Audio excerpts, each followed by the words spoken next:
Magandang tanghali mga kabay. So, meron po akong estimate dito mga kabay, 39416. Ang model nito mga kabay, dito 5810. Ayan.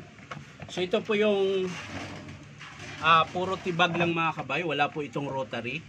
Puro tibag lang talaga ito. So, gumagana siya mga kabay. Titesting natin kung may hammer.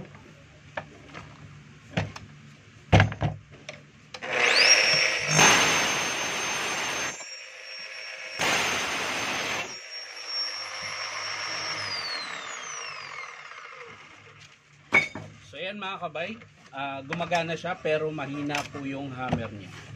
Tapos, bukod sa mahina, yung langis po ay tumatagas. Ayan. Kung mapapansin nyo mga kabay, ayan, yan po yung tagas ng langis, pati dito. Ayan. So, titingnan natin mga kabay kung anong dahilan. Bubuksan natin.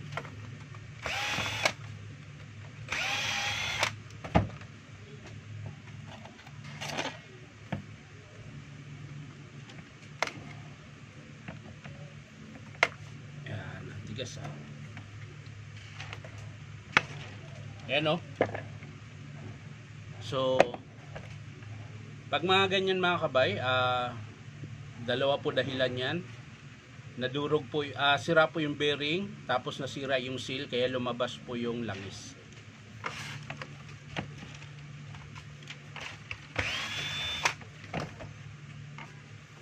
Pag sa spindle naman po nangyari yan mga kabay, na tumagos, ang putol naman nun ay yung kanyang o-ring na dalawa. So ito ngayon, ayan, meron din po siyang tagas. So pareha po yung sira. Yung seal tsaka yung o-ring. Ayan, dami. So kailangang linisin yan mga kabay. Pagkatapos ko po i-estimate yan, lilinisin ko muna yan para pag in-approve ng customer mga kabay, hindi na po ako maglilinis. Ayan.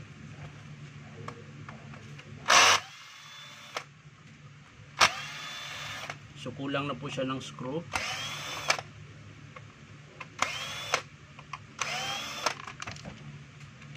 So ulitin ko mga kabay, sa mga gustong magpa-repair, punta lang po kayo dito sa 530 T. Alonso, Santa Cruz, Manila. Ayan. Hanapin nyo lang po yung Powerman Hardware mga kabay. Dito po ako pumapasok.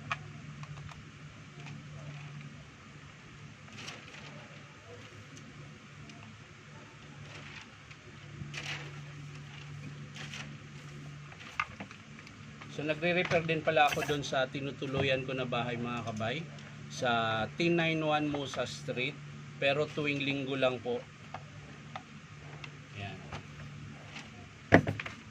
Tuwing linggo lang po ako nagre-repair, tsaka hindi po lagi.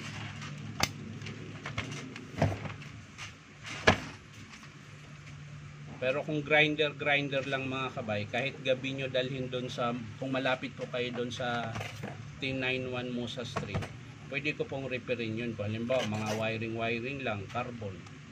Yan.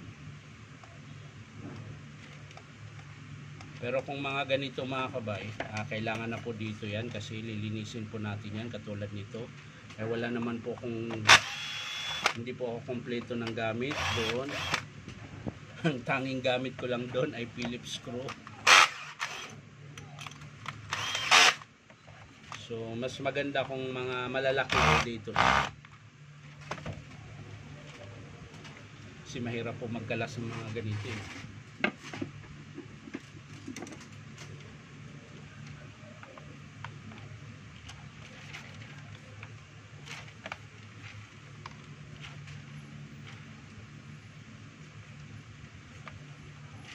Yung mga gamit ko kasi dati mga kabay sa pagre-repair, nauwi ko na nung nag-resign ako nung 2014. Kaya yung gamit ko dyan sa bahay, sa tinitirahan ko ngayon, kulang-kulang na po. So ayan mga kabay. Ayan po, kung mapapansin nyo. Ayan. So dito po dumaan yung langis. Ayan. At pati sa ibabaw pala. Tsaka yung seal, ayan, ang laki na po ng palag. Ayan.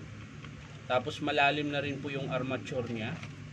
Pero gumagana pa naman siya mga kabay. So hindi muna natin yan palitan. Saka na natin yan palitan mga kabay kapag di na talaga siya gumagana.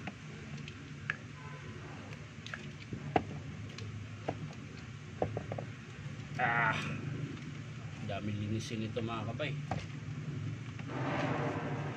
Marami tayong lilinisin. So kailangan natin kalasin ito mga kabay.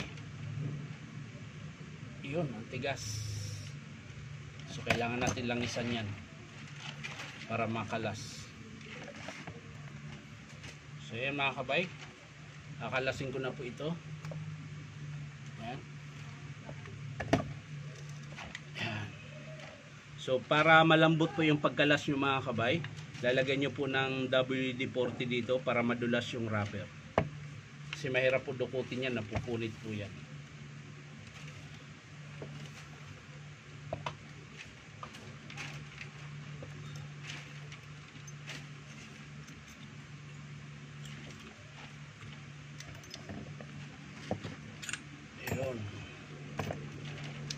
So yun, kalasan natin mga kabay yung housing. So ang next na nito mga kabay ay yung kanyang ito mga kabay, yung circlip niya mga kabay, kailangan natin kalasin para po mahugot natin yung, pero bago natin hugutin yan mga kabay, ito muna.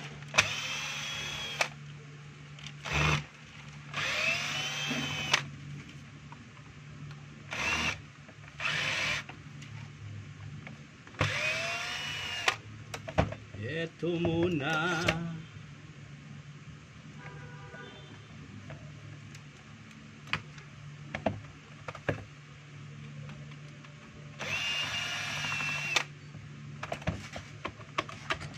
Yun. So yan. Hindi naman nadurog yung bearing mga kabay, pero malakas po yung palag. So ang bearing niyan mga kabay 6001. Yung nandito nakakabit. Tapos yung seal nasa ilalim. So hugutin na po natin ito mga kabay. Matigas. So gagamit tayo ng martilyo. Yan. Para po mahugot siya.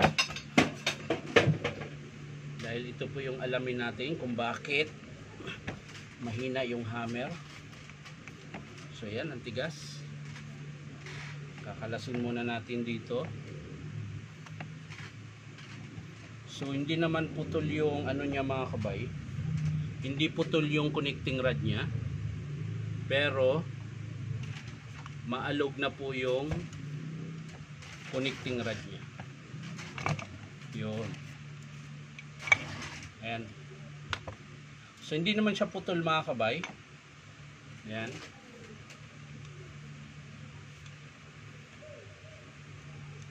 Hindi siya putol, pero ito para siyang may manipis na bakal sa loob, napudpud na po. So magpapalit din po tayo niyan. At syempre yung kanyang o-ring. Yun o. Sumusuka na siya. Yan.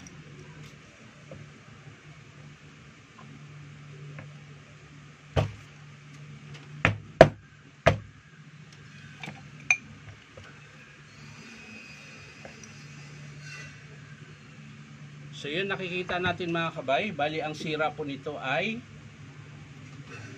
ito po, papakita ko sa inyo. Yung o-ring po, ayan.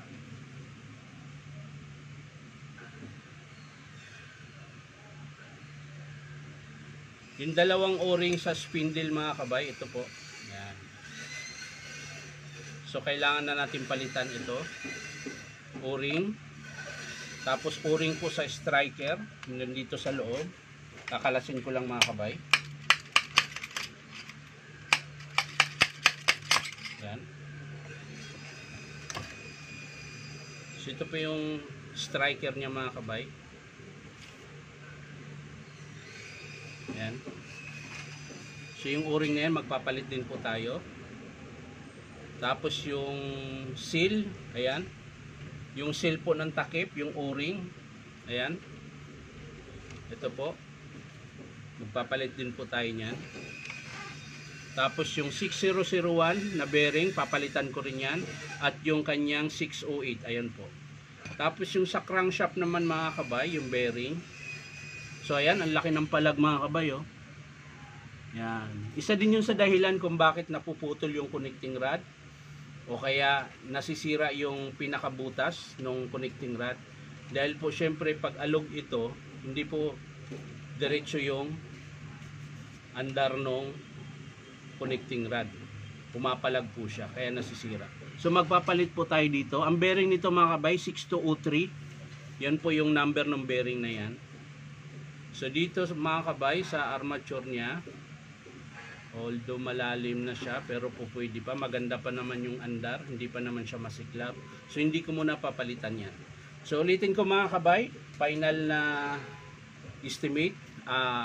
6001 bearing, 608, 6203 na bearing, connecting rod, dalawang o-ring sa piston tsaka striker, at syempre yung o-ring sa spindle na dalawa, ito po, papalit din po tayo niyan, tsaka yung sa pinakatakip na o-ring, ayan, sa lagayan ng langis.